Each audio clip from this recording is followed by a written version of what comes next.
नमस्कार, मेरे यूट्यूब में UNN भारत में आपका स्वागत है।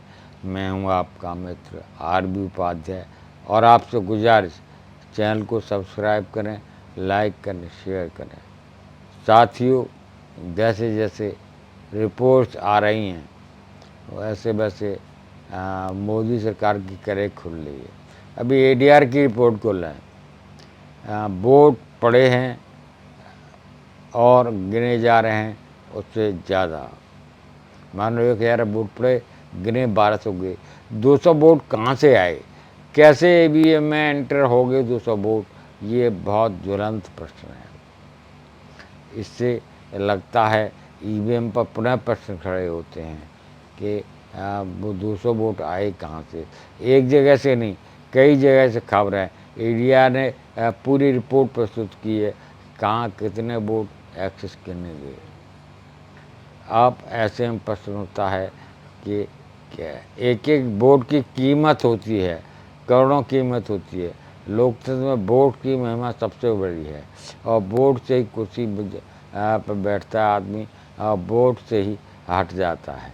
वही वोट जब EVM खेल करने लगे तो प्रश्न उठना स्वाभाविक है। अब जो प्रश्न उठा है वो ADR से उठा है, डेमोक्रेटिक रिफॉर्म। ADR ने जो प्रश्न खड़े किए हैं वो जनता तक पहुंचने चाहिए। दूसरा मामला चंदे से जुड़ा है। BJP को जो चंदा मिला है वो जी भाई चंद्रजू की सामने लेखा जोखा प्रस्तुत करना है, उसमें भी घालमेल है। और नहीं, BJP को आगे आना चाहिए, लिस्ट सार्वजनिक करनी चाहिए, कहनी चाहिए पारदर्शिता, ये चंदा यहाँ से आया हमारे पास। उसमें लगता है काला धन या सेल कंपनियों द्वारा जिस तरह रानी ने मॉरिशस के थ्रू पैसा आया था उस कंपनियों को, ऐसे ही यहाँ भी पैसा आया है जो बेईमानी है। दोनों में बड़ा महत्वपूर्ण है। देखिए, गुजरात लॉबी जहाँ जहाँ है, गुजरात 3 आदमी हैं, मोदी, अमित शाह और नड्डा, तीनों फंसते नज़र आ रहे हैं। जिस तरह से ED ने केस बनाया अरविंद केजरीवाल के ऊपर, शराब घोटाले में इतने का वो घोटाला हुआ, ये तो बहुत बड़ा घोटाला है। 572 करोड़ का लगभग घोटाला है। 5072 करोड़ कहाँ से आए, कैसे आए, पूरी लिस्ट देनी है। कहीं ऐसा तो नहीं ये पैसा काम के बदले ठेका दिया गया और उसके बदले लिया गया हो।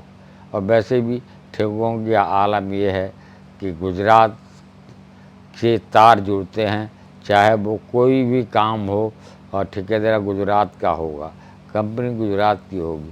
चाहे एक्सप्रेस वे हो, चाहे राम मंदिर हो, राम मंदिर सेटअप की, और चाहे पार्लियामेंट हो। अब तो पार्लियामेंट भी टपकने लगी है दोस्तों। पार्लियामेंट में कल वायरल हो रहा था, जिस तरह से बाल्टी आगे पानी भरा जा रहा है, वो याद दिलाता है गांव के घर की जो टपकता रहता था। इतने करोड़ों रुपए खर्च करने के बाद इंफ्रास्ट्रक्चर की ये हालत, और उस सब के पीछे कहीं न कहीं गुजराती लोग हैं, गुजराती कंपनियां हैं। परंतु कार्रवाई कौन करेगा? चाहे बुंदेलखंड एक्सप्रेस वे हो जो बनते ही 1 महीने बाद टूट गया, चाहे अयोध्या का मंदिर हो जो पहली बार से में ही जवाब दे गया, गर्भगृह में पानी आ गया, ये सब चीज़ें। और तो और एयरपोर्ट पर जो हादसा हुआ वो काबिल गौर है।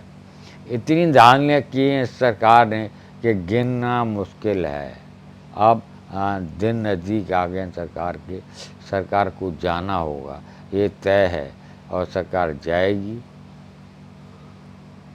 जाएगी, ये निश्चित है। इसने बहुत अंधेरगर्दी की है चुनावी चंदे की बात हो, चाहे ठेका देने की बात हो, सारे नेम ताक पर रखकर काम किया गया। संविधान की धज्जियाँ उड़ा दी गई। संविधान को कहते हैं विपक्ष ने नैरेटिव सेट किया, संविधान बदलने का वो गलत किया, दुष्प्रचार किया। अरे कहा तो आपके आदमी ने था, उन्होंने तो उसे आगे बढ़ाया कि संविधान बदल देंगे। किसी ने कहा था? बीजेपी ने। उन्होंने तो उस बात को जन जन तक पहुँचाया। आप क्या राय रखते हैं? कमेंट करिए। आपके कमेंट हमारा मार्गदर्शन करते हैं। पुनः आपसे गुजारिश, चैनल को लाइक, सब्सक्राइब, शेयर करें। नमस्कार।